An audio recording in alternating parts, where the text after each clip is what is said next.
My husband suddenly lost his memory. The doctor said it was just temporary amnesia, but he specifically forgot about me, his wife. I waved our marriage certificate in front of him. You really don't remember me? He frowned and stepped back. Miss, please behave yourself. Since it was fate, I simply took him to the Civil Affairs Bureau to get the divorce certificate. Who knew that very evening, he stormed into the KTV, pulled me out from a group of handsome guys. I only lost my memory for one day, and you're already eager to divorce? Do I disgust you that much?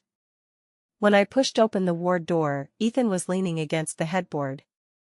There was gauze on his forehead, his face was a bit pale, but his spirits seemed good.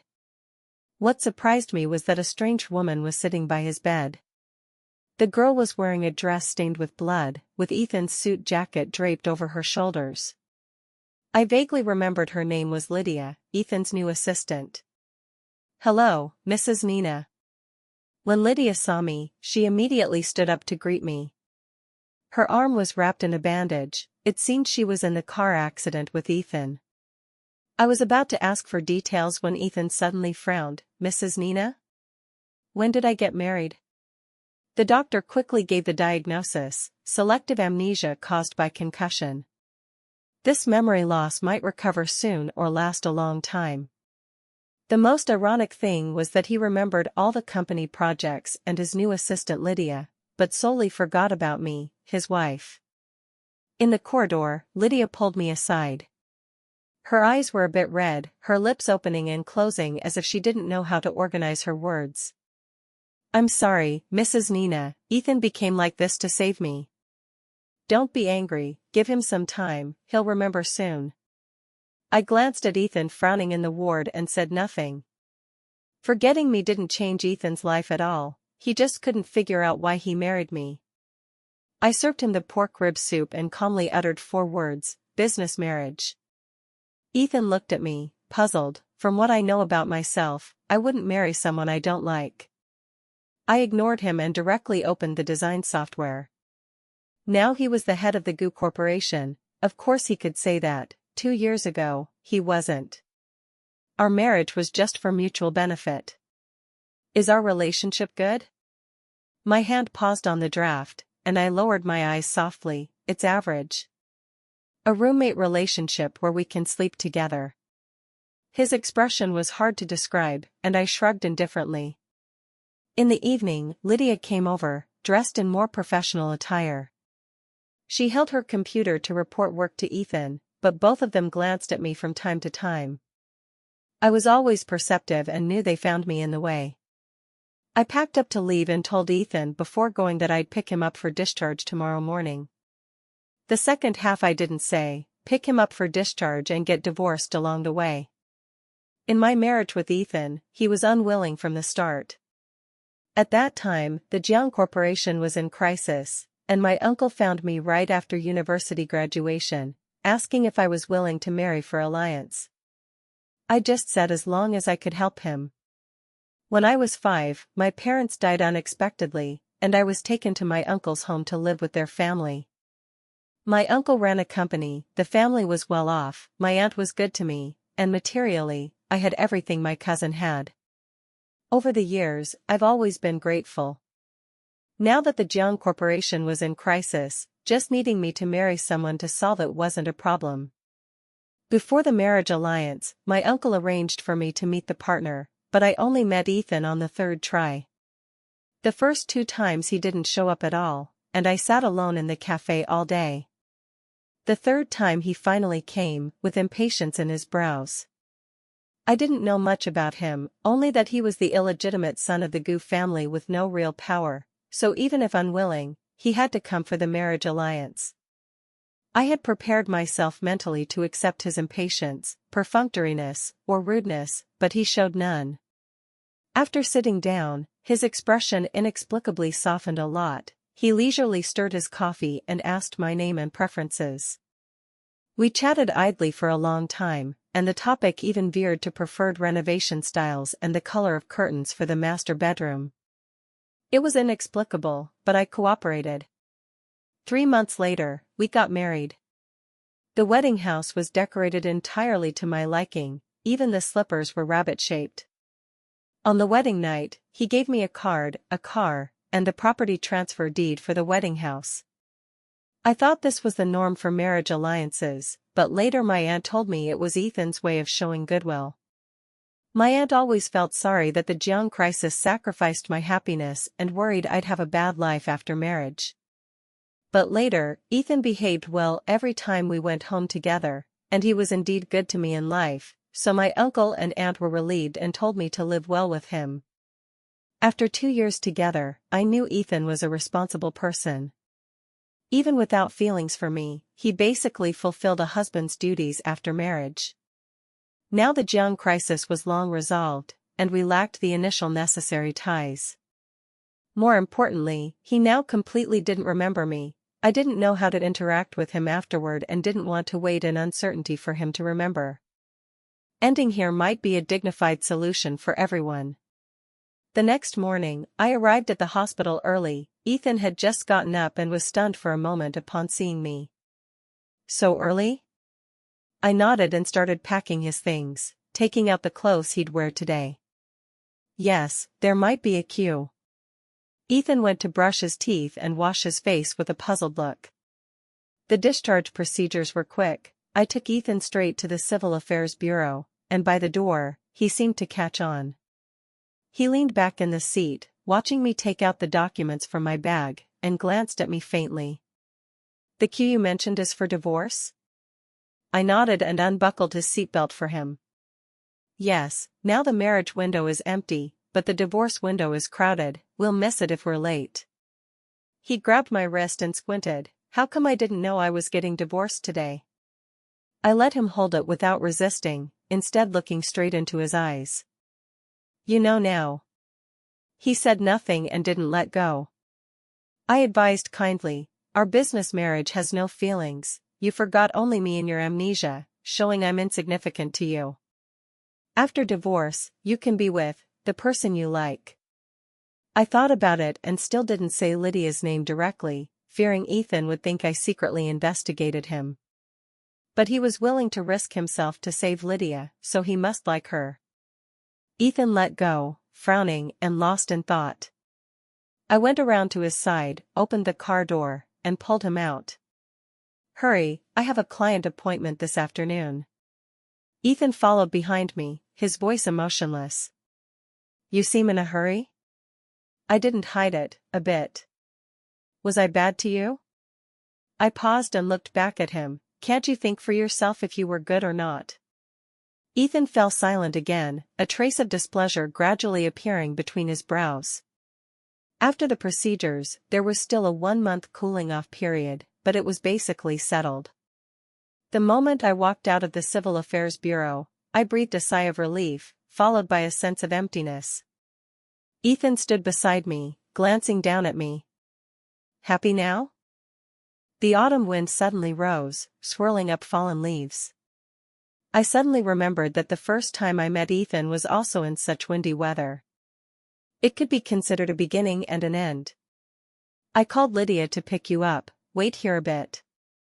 After saying that, I drove away first. From the rearview mirror, Ethan stood there looking in my direction, but as the distance grew, I couldn't see his expression clearly. I gripped the steering wheel, trying to ignore the trace of sadness in my heart. If Lydia hadn't appeared and without this amnesia episode, Ethan and I could have continued.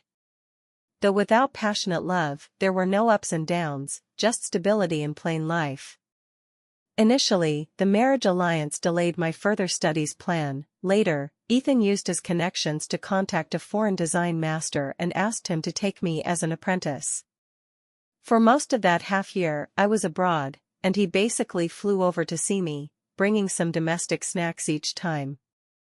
Later, when I opened a studio with my university roommate, Ethan didn't openly pull resources or orders for me, but subtly replaced some accessories with my designs to promote me.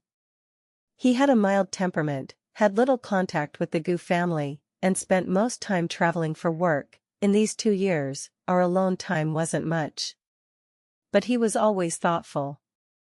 Every business trip to various places, he'd bring back local specialty gifts and handwritten cards, though done by his assistant. Occasionally at home, if I cooked, he'd voluntarily wash the dishes. Looking back now, it was quite like a couple. Isn't life just like that? But life has many surprises. After meeting the client in the afternoon, I returned to the studio to draw drafts, but for some reason, I couldn't concentrate.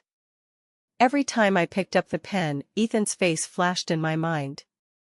The night before the accident, he held me to sleep, saying he'd bring snacks from Hong Kong when back. I pillowed on his neck, too tired to open my eyes, but vaguely remembered instructing not spicy. Ethan chuckled in my ear, calling me a little foodie. Amid chaotic thoughts, Cindy came over. After hearing my troubles, she was full of question marks. It's obvious you like him, why divorce if you like him? I was silent for a while and threw the pen on the table. He forgot me, if not divorce, should I really be roommates with him? I admit, my insistence on divorcing Ethan had some element of spite. Who knows when he'd remember? I couldn't accept that uncertainty at all. Cindy was my best friend. Seeing my bad mood, she cursed scumbag twice. Then she took out her phone to make a call, seeming to book a private room. She mysteriously put her arm around my shoulder. Tonight, I'll take you to a good place. Only when we arrived did I understand what she meant by good place.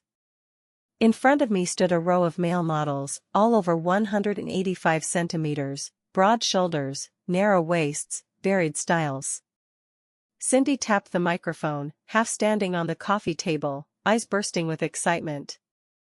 Tonight's consumption, Sister Cindy pays. All of you perk up and serve Sister Nina well. As her words fell, the row of male models surrounded me, serving wine, wiping hands, feeding fruit, calling sister repeatedly, making my head spin. I cooperated stiffly. Later, somehow I let loose. After getting drunk, I started frolicking in the room, looking at each male model and scoring them. This mouth is like Ethan's, but not as good-looking, 7 points. This abs aren't good, not hard enough, 6 points. This nose is okay, but not straight enough, 6 points.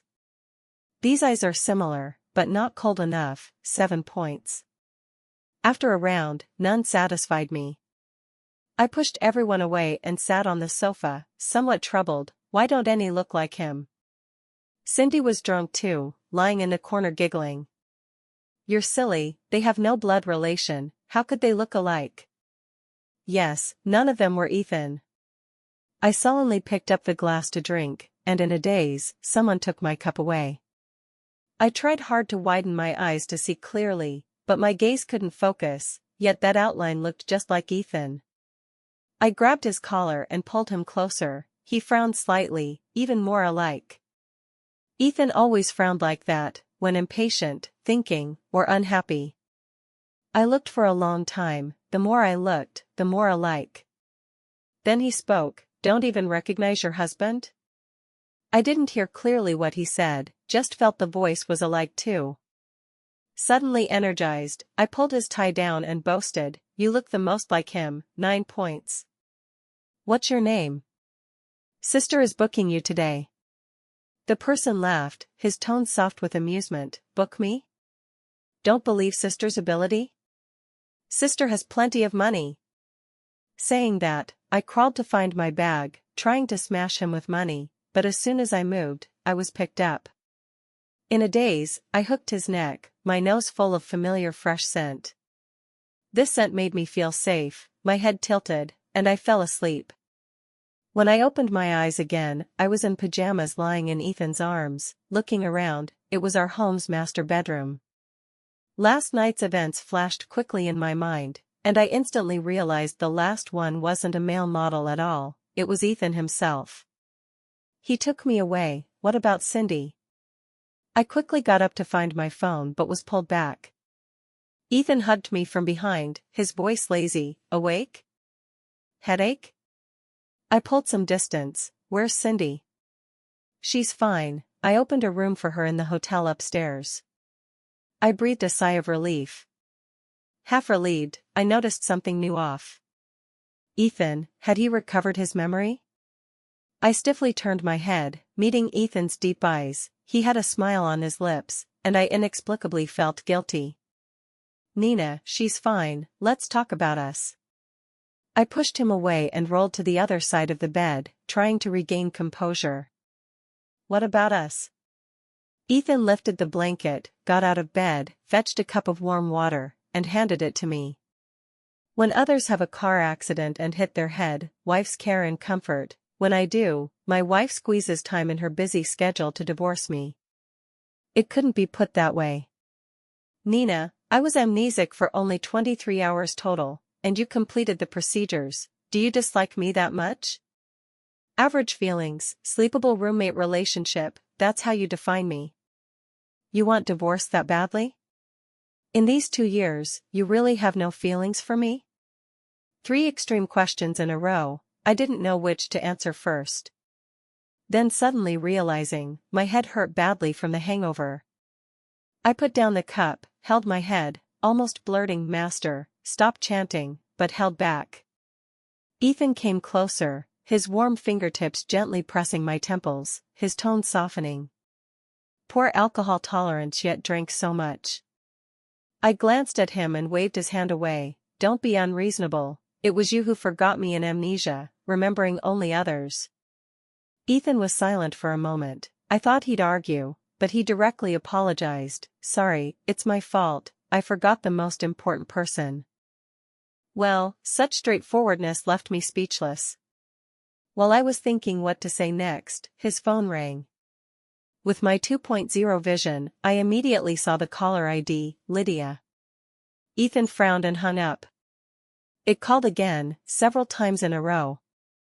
Ethan answered, said a few words, then turned to look at me. I knew he was leaving. The words I wanted to say were swallowed back. Ethan held his phone and approached 2 steps, softly. Let's talk tonight, okay?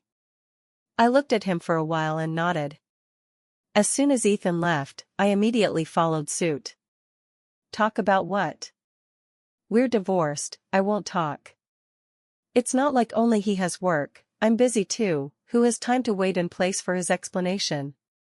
I grabbed my luggage and boarded the plane for a business trip to Haicheng. These days, Ethan called me many times, but I was either in meetings or seeing clients and didn't answer any.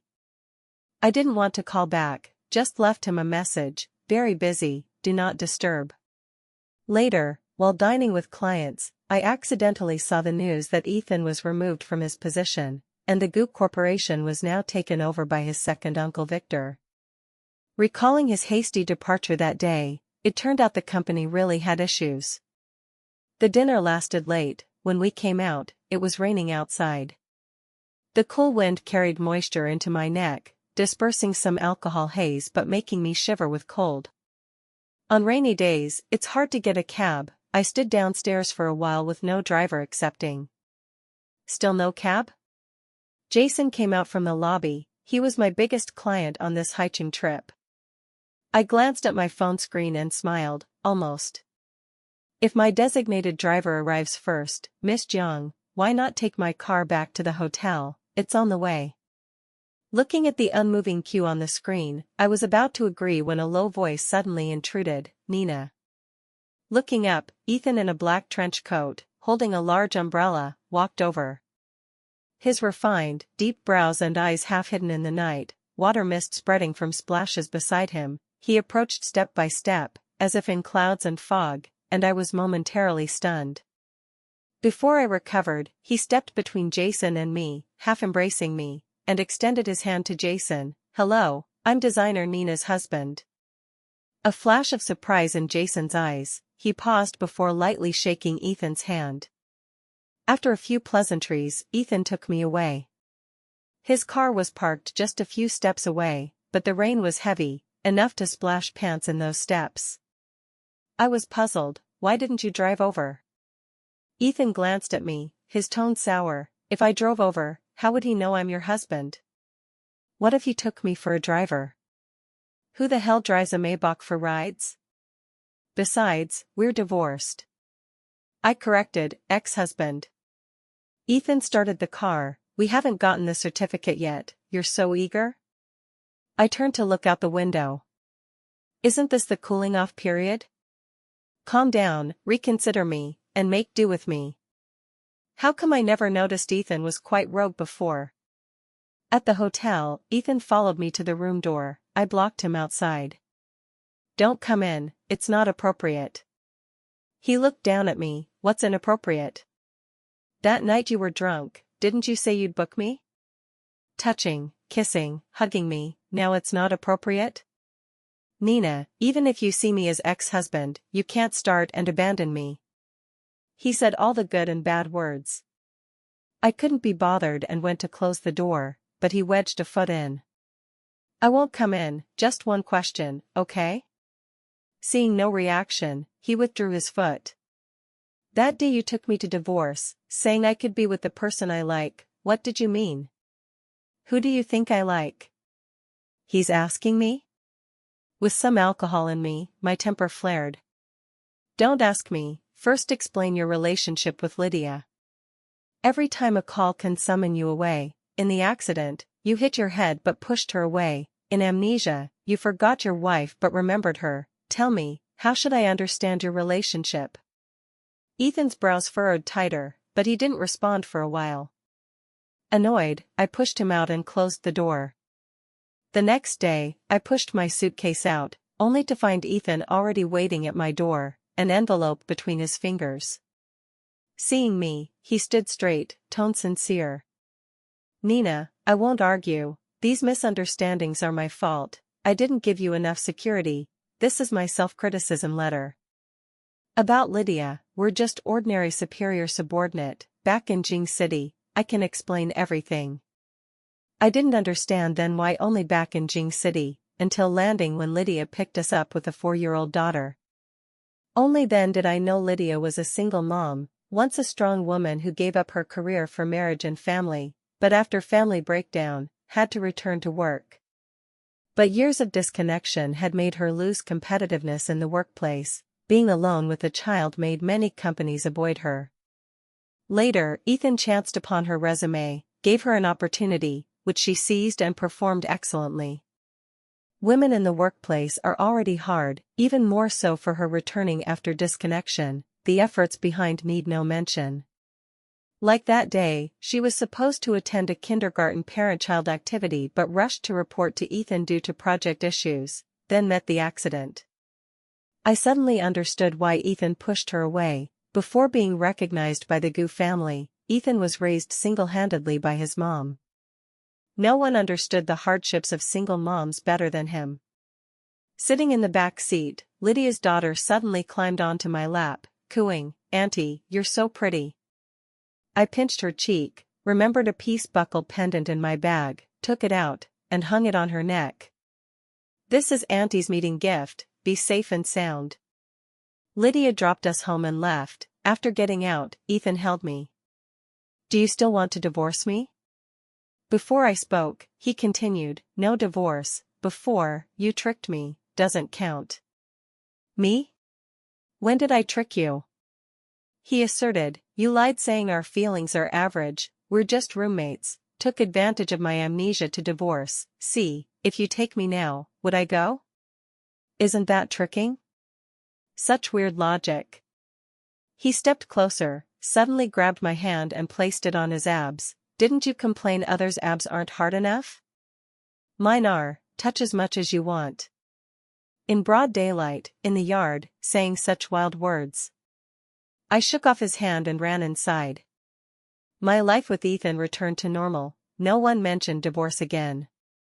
Ethan was demoted but didn't idle at all, even busier, often meeting in the study until midnight. I thought he was still in another position at Gu Corporation. Until that day he was called back to the Gu family. He returned with a forehead injury, like hit by an ashtray. Married to Ethan for 2 years, I didn't know much about the Gu family. He rarely took me back and didn't let me contact them much. In my impression, the Gu family was indifferent. The only one sincere to Ethan was Helena. She was Ethan's stepmother. Years ago, a car accident caused miscarriage, lifelong infertility, but she was decent to Ethan. That day, after returning, Ethan hugged me for a long time, finally saying relievedly, "It's finally ending."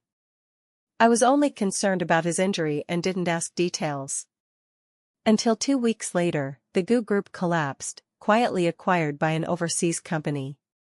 And the controller behind that overseas company was Ethan. He single-handedly toppled goo. It said George the Elder went to hospital that day, but Ethan didn't care. He bought a bunch of sunflowers and took me to the cemetery. At his mom's grave, Ethan placed the flowers, half-knelt, and gently wiped the photo with a handkerchief. The woman in the photo looked young, with brows and eyes similar to Ethan's, but softer. "Mom, goo is gone." This was Ethan's first sentence, voice light, ending with a slight tremble. Previously, every visit, Ethan was silent, just looked quietly and left. Today, he changed from his usual strength, his whole body slightly trembling. I stepped forward and hugged him. Everyone thought she died from cancer surgery, even I once thought so. But she didn't have cancer, it was all a goo family scam to force me back. The goo family killed her. Each word from Ethan was extremely calm, yet each stirred huge waves in my heart. I couldn't imagine his collapse upon learning the truth, nor how he faced these years. I could only hug him tighter. Ethan buried in my shoulder, sobbing bitterly. After a long time, a breeze rose beside, carrying a faint floral grass scent passing through. Sunlight slanted on the tombstone, reflecting sparkles on water droplets. The rain had passed, sky clear. After everything settled, the goo group was officially renamed SH Group. People around Ethan were all replaced, only Lydia remained. She never worked for goo, she always worked for Ethan, initially secretly managing the overseas company, until 2 months ago preparing to close the net, entering goo as assistant. After George the Elder stabilized, he was sent to a foreign sanatorium. No one but Ethan could contact him. The series of big moves kept Ethan on finance headlines for a whole week. Many in Jing City secretly criticized him. That day at a banquet, I heard someone gossiping behind. "Ethan is really an ungrateful wolf. Without goo recognizing him back, who knows where he'd be. Now, repaying kindness with enmity, goo is truly unlucky." I got angry listening and directly splashed wine on him. A man with such a gossipy mouth. When Ethan came out after business talk, I was hands on hips arguing with that person. He pulled me out, faintly glancing opposite. "For clothing reimbursement, find my assistant directly. With your ability, you only dare say a few words behind backs." On the way back, Ethan found my puffed anger amusing. "Why so angry?" I rolled my eyes, "No or not," but wiggling randomly. "I hate these gossipy people most." Let him talk, snatch 2 projects from him, and he'll behave. "Nina, what others say about me doesn't matter, I only care how you see me." Midway through chirping, he suddenly got affectionate, making me a bit embarrassed. I looked at him for a long time and said, "How do I see you?" "With my eyes." At year-end, studio matters suddenly increased. Cindy and I had been on continuous business trips for a month. That day, just arriving at the hotel, someone knocked. I asked at the door, "Who is it?" "Your sleepable roommate." Speechless, I opened the door. Ethan leaned on the frame, eyes smiling. "Can you be serious?" "How am I not? Isn't this your definition?" I glanced at him. "I also defined our feelings as average. Do you accept?" "No." Ethan brought my favorite pastries. As I ate, Cindy came. She was probably too excited. When the door opened, she didn't lift her head but kept talking. "Quick, quick, there's a highly rated male model club nearby. While your husband isn't here, let's hurry." The rest stopped abruptly. Cindy and I, mouth full, stared at each other, realizing the door opener was Ethan. Her pupils dilated instantly, then she turned and left. I was doomed. All night, Ethan asked dozens of times, male models better looking or him, their abs harder or his.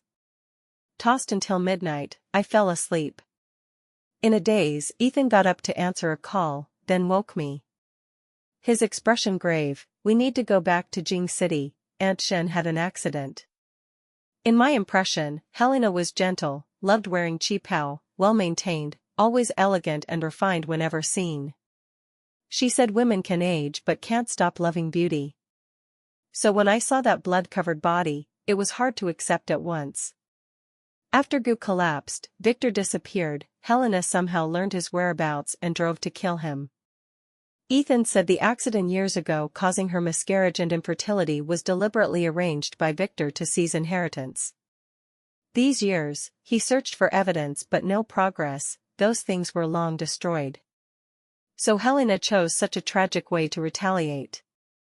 A week after Helena's cremation, I received a package with a card and a bracelet. The card had only 4 words, left for Nina. My eyes teared up. I only wish she doesn't meet good people in her next life. In the biting winter, it was suddenly New Year. The studio gave early holiday, big red envelopes to each employee, thanking their hard work past year. Ethan, true workaholic, stuck to post on New Year's Eve, locked in study meeting all day. The home housekeeper aunts went back home. I rarely cooked a table of dishes but accidentally mixed salt and sugar, totally inedible.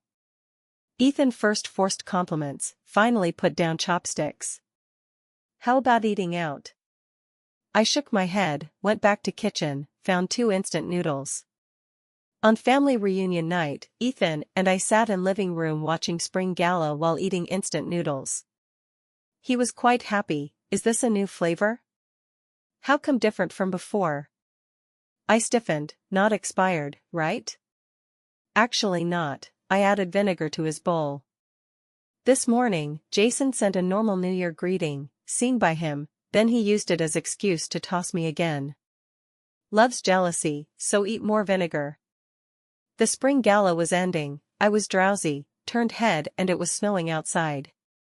I put on coat and ran to yard, snowflakes fluttering down. Living room started countdown, Ethan stood behind, warm palm on my cheek. Any wishes for the new year? Wishes said aloud won't come true.